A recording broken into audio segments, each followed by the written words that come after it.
Hey everybody, welcome back to my ongoing commentary on the Marilyn Manson, Evan Rachel Wood situation. If you're just joining us, what I'm doing here is endeavoring to try to offer some perspective on the issues that maybe aren't getting discussed and try to elevate the nature of the discussion above just mudslinging on both sides. Now, in the interest of full disclosure, I am rooting for Marilyn Manson in all of this. I am hoping that his version of events play out, and that is the one that I'm inclined to believe. I started out on the side of Evan Rachel Wood, which was heartbreaking for me and a very bitter pill to swallow because I was ride or die Marilyn Manson fan for a long time. But at first, when I with the information I was presented with, I saw it as being appropriate to agree with her. New things have emerged that have made me question that agreement. So like I said, I'm waiting carefully for all of the facts to emerge and for all of this to go to court, which is very important. But nevertheless, my current position is cautious optimism that things will work out for Marilyn Manson. In any event, the other thing I want understood is that my position, as I've mentioned before, is that we should, whatever our stance on this matter is, we should all endeavor to be sympathetic towards Evan Rachel Wood, because either Evan Rachel Wood has been abused and mistreated by Marilyn Manson, or she's been abused and mistreated and manipulated by Ilma Gore, or she's been abused, mistreated, and manipulated by both of them. So in every possible situation here, Evan Rachel Wood is a victim of somebody.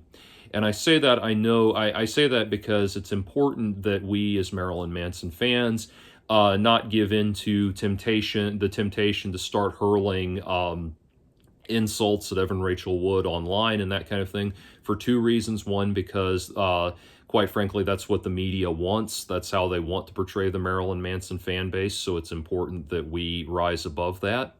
And two, for that reason, it's important that we be the ones to elevate the nature of the discussion. So this is criticism and commentary that is offered with respect to all persons involved. It is offered with a respectful tone, and it is offered with sympathy and consideration to people who are abuse survivors themselves. I certainly am one.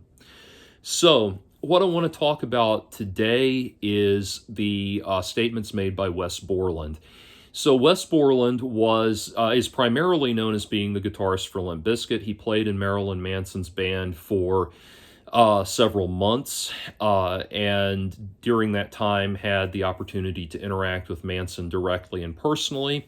So consequently, when the accusations against Evan Rachel Wood came out, these are the statements that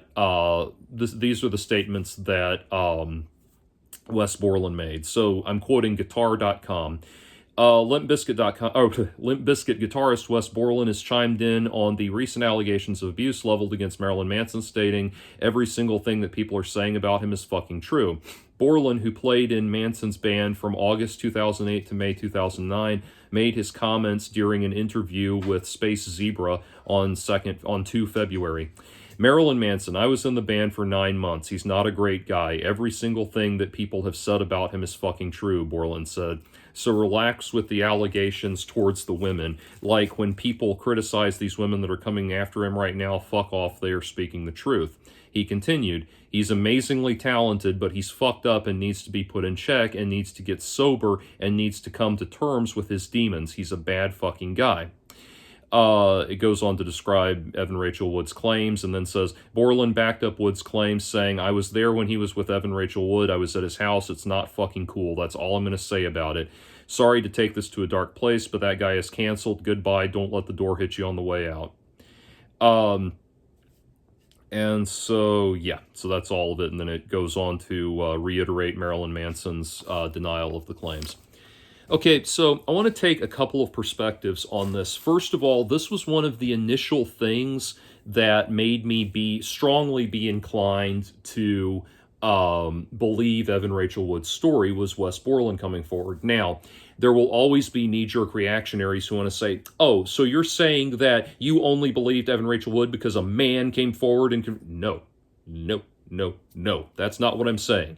I'm saying that I endeavor in any case, in any case like this where I'm going to have an opinion. Now, in a lot of these situations, I just ignore it completely because I can't be bothered to weigh in on every single one of these Hollywood celebrity controversies that comes down the pipe.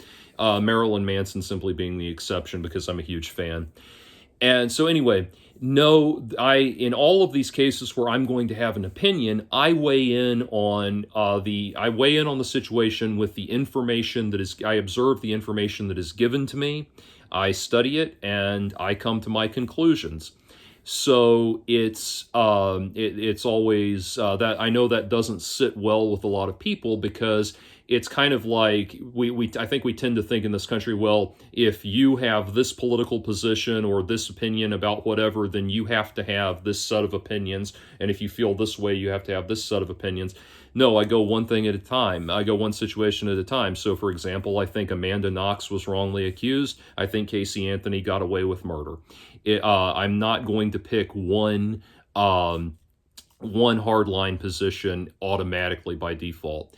Anyway, this was something that swayed me in this particular case, and the reason for it was that being a musician myself and having worked in the music industry, I know that when you are hired to work for somebody, a pop star or a pop singer like or major rock star like Marilyn Manson or somebody like that, when you are working for somebody like that, you are expected to remain quiet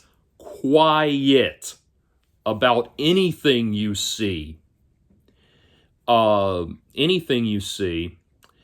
That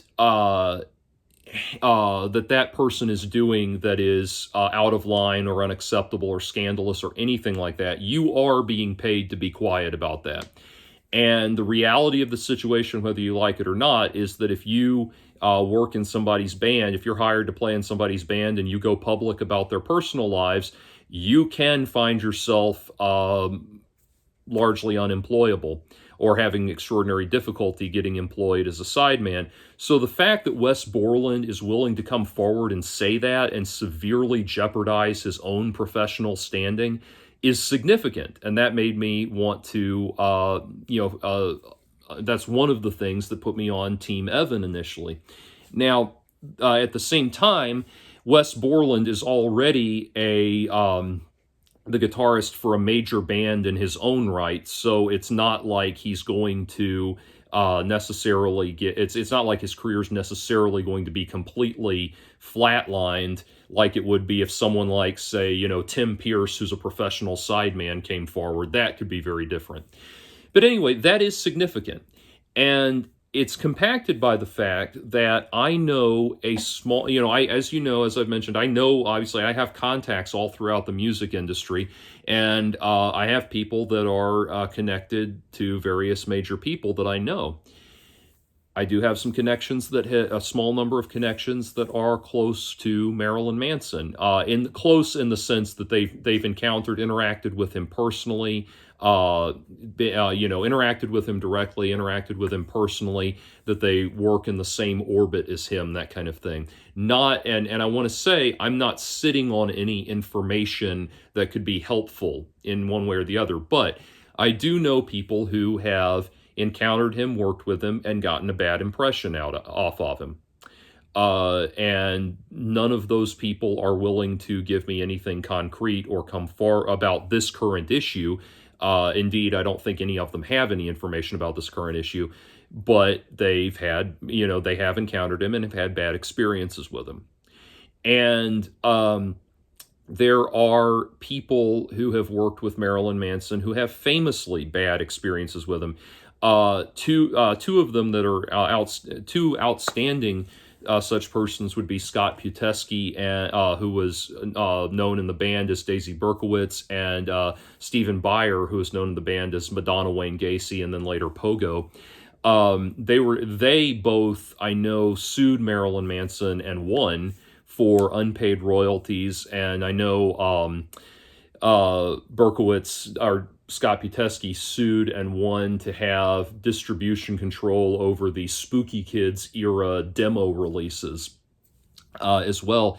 And they had extraordinarily negative experiences with Manson. John Five, who is now playing with Rob Zombie. John Five was the guitarist for Marilyn Manson during what was arguably their most successful period, and he has some very bad things to say about Manson, and I don't deny that at all. Other people have, like, I know there's one personal assistant. There's a personal assistant. I don't believe this gentleman has come forward in himself, but Manson talked about it in an interview one time because he did a painting of the guy. But he said that he had this personal assistant that was being difficult in some way, and so Manson told him, he said, "I'm going to give you $100 every time I punch you." And apparently one night Manson walked in the room, handed the guy $500, and proceeded to beat the shit out of him. So I have very mixed feelings about that. On the one hand, I consider it to be extraordinarily unprofessional. I consider it to be rather disturbing behavior. But on the other side of it, on the other side of the coin, the libertarian in me says, well, the guy was informed of the terms of the transaction. He accepted the terms of the transaction, accepted the money, apparently took the money, and never filed a police report. So there's two sides to that. It's like I would not conduct business that way, and I certainly don't have money to burn on paying people to let me punch them.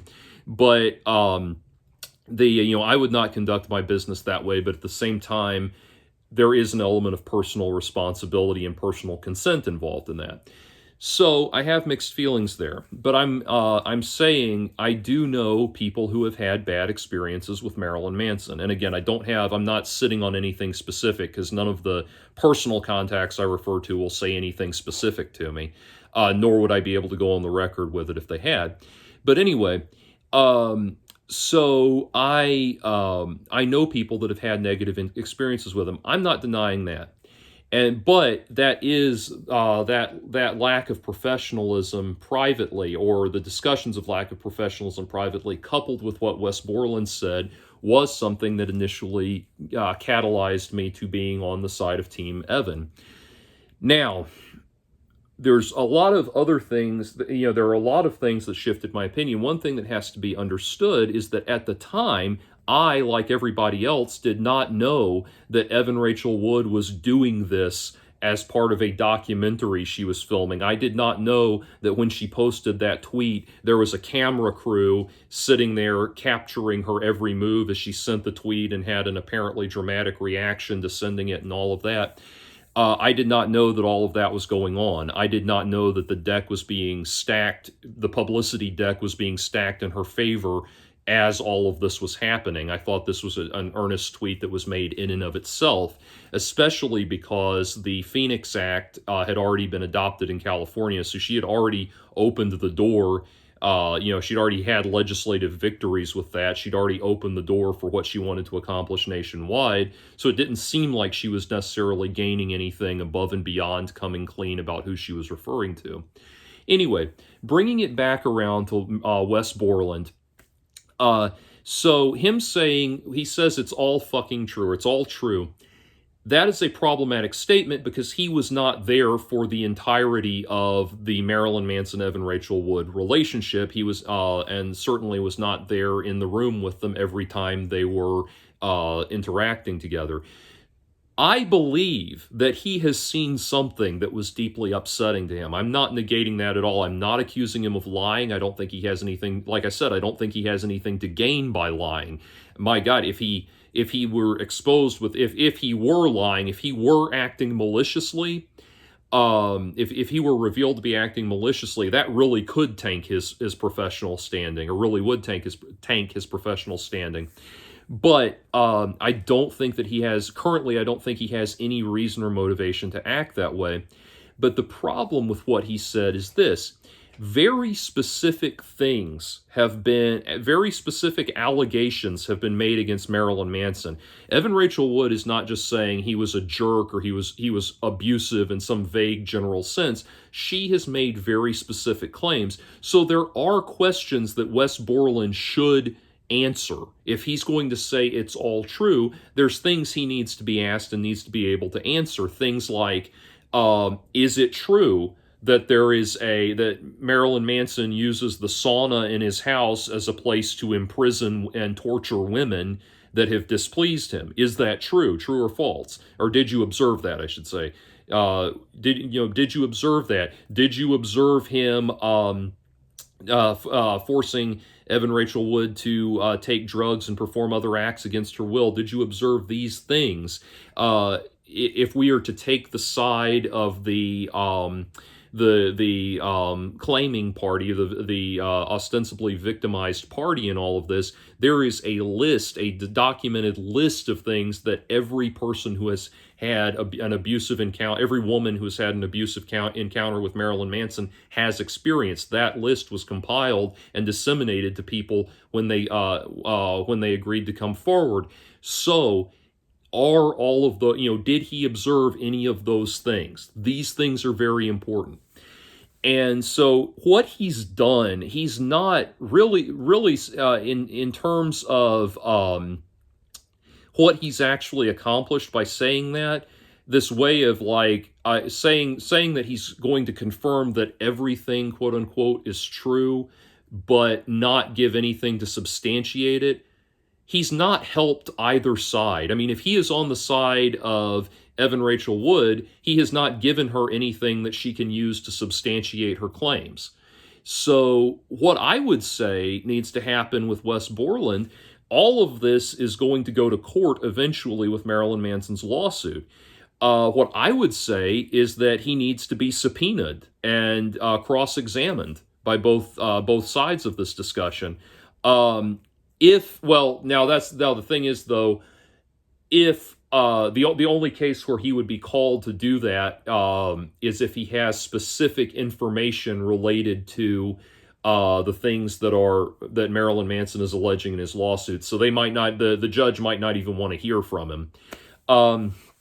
Now, the thing is though, if he were called to testify, as I understand the law to work, and I am a layman in this matter, so someone else might be able to clarify for me, but as I understand the law to work, if you are summoned to testify, the Fifth Amendment, pleading the Fifth, the Fifth Amendment only applies when you are testifying as the accused party. If you are testifying as a witness, you cannot claim the Fifth. So if he's going to testify, he would have to come forward and say what he knows, or else he could be held in contempt of court, and possibly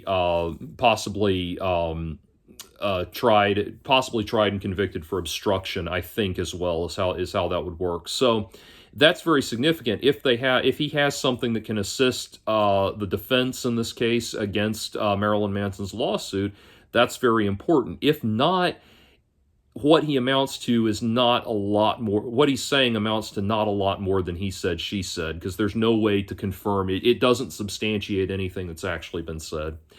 In this matter, though, I want to talk about, in closing, I want to talk about the lawsuit itself. Because this is what's interesting to me. A lot of people are saying, well, all of these people have said, and somebody actually said this in a comment on one of my earlier videos, said, well, all of these people have said basically that Marilyn Manson's an asshole. So the former band members, former personal assistants, even some former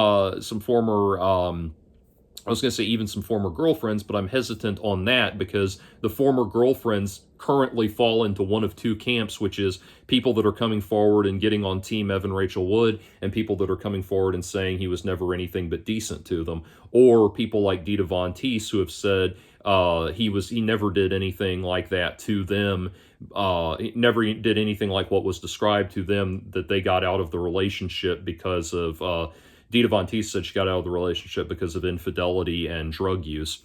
I don't think anyone here is negating that the fact that Marilyn Manson seems to have a pretty bad drug problem. That is of concern. But anyway, bringing it around, talking about the lawsuit, Marilyn Manson has done a very wise thing, I think, a very wise thing, or his lawyers have, in the way they've approached the libel issue. They are only going to court over one count of libel, and that is the count of libel that is accusing him of creating and disseminating child pornography. That statement is objectively, that claim is objectively untrue. The woman, Paula Weiss, the actress in the groupie video, was of legal consenting age and has gone on record more recently saying she was completely on board with everything that happened. So all of those accusations are categorically false. They defy the objective nature of reality. So that is wrong. Somebody lied about that. Either Evan Rachel Wood made the decision to lie, or Ilma Gore manipulated her into lying. But that is a lie. That is an incorrect statement. So the one count of libel that they are challenging in court is objectively incorrect, is an objectively incorrect statement. They are not going to court to litigate whether or not Marilyn Manson is a good boyfriend, whether or not he's a nice guy, whether or not he's a friendly person or kind-hearted or anything like that. He can be a complete asshole, a complete bastard in his personal life, but that does not mean complete assholes, complete bastards are they are still protected by the law, and it is important that they be protected by the law, that everybody be protected by the law. You know, the person I mentioned earlier said, well, what about all of these people who have said Manson's a loathsome person and he'll die alone?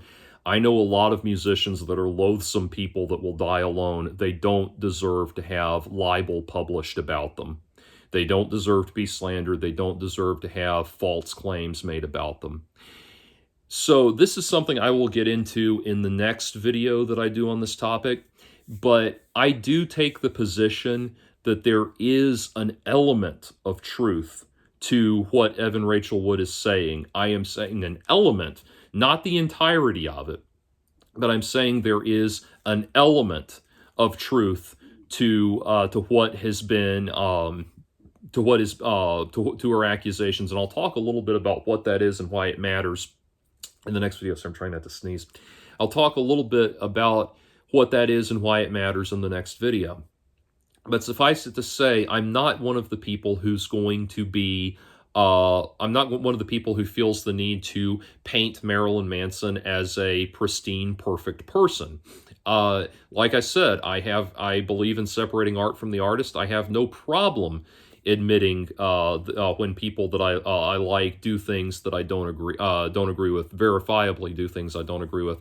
I am at peace with that. I think you can be a complete asshole and do amazing things as a musician. Again, I know plenty of people who are like that. So that is not my position. I am not trying in any way, shape, or form to suggest that that Marilyn Manson did not do asshole things while he was in a relationship with Evan Rachel Wood. What I would question is whether or not those things rise to the level of being described as abuse that would have been criminal were it carried out or were it prosecuted within the statute of limitations. That is what I challenge. That is what I question, especially because there are things being claimed that we know are objectively not true. And that reasonably and respectfully casts doubt on the rest of the claims. So, to give you an example of what I'm talking about, though, about it being criminal, being inappropriate behavior, but not rising to the level of criminal activity. One claim that Evan Rachel Wood makes about Marilyn Manson is that when she came home from the day that she came home from getting her abortion, Marilyn Manson insisted that she cook food for him, demanded that she cook food for him when she felt like she needed to be resting. Well, if that is true, that is unbelievably rude. It is an asshole thing to do. It is very inconsiderate, and certainly lacks the degree of empathy and kindness that you would expect from somebody in that is in a committed relationship, a committed mutual relationship with somebody. That is completely inappropriate, and he's an asshole for doing it. That doesn't, however, as long as there was not a threat of violence or a threat of physical force or something like that, or some other coercive act, simply getting somebody to make a meal for you when they would rather and possibly should be resting is not a crime. It's just asshole behavior. So that's what I think is important to understand here, because there are multiple levels to the accusations against Marilyn Manson. There are accusations that he's an asshole boyfriend, that he's a shitty asshole boyfriend, and then there are accusations of him doing actual criminal acts. And these things are weighted differently. Most people at some point will be the villain in their relationships. They will do things that genuinely hurt another person, and they may even say or do those things maliciously in a moment of anger or that sort of thing. These things do occur. And the problem with litigating things in the court of public opinion is that the criminal stuff and the non-criminal asshole behavior all gets shoveled into one big box. And it's very important that we separate those things out. So, in summary, Wes Borland's willingness to come forward was initially something that helped me be on Team Evan initially. It was a very big thing for me personally. But in terms of what he actually offered to Evan Rachel Wood to bolster her position and help matters, he really didn't offer anything. It's not a very substantial statement that he made. I get that, and again, I want to say I'm not negating that he saw things that were upsetting. I'm not negating that at all. Again, I see no reason, no justification why he would lie, and he's taking extraordinary personal risk by disclosing what he said already. So I don't blame him for that. I'm not disbelieving him. I'm sure he did see something that was upsetting. The question is, what did he see that was upsetting? Can he verify any of the claims? Or the three questions: what did he see that was upsetting? Did he see anything that can directly verify the specific claims made by Evan Rachel Wood? If so, what? And can he offer any information or witness information that would serve to benefit the defense of Evan Rachel Wood in the upcoming Manson v. Wood or Warner v. Wood lawsuit? And the answer to that is no, I don't think he can. From the sound of it, I don't think he has anything that would help. So anyway, that's where I stand on that. Thank you for taking the time to listen. And again, I want to reiterate, the goal here is to elevate the nature of the discussion. So I hope that this has been something that's mutually beneficial to persons on all sides.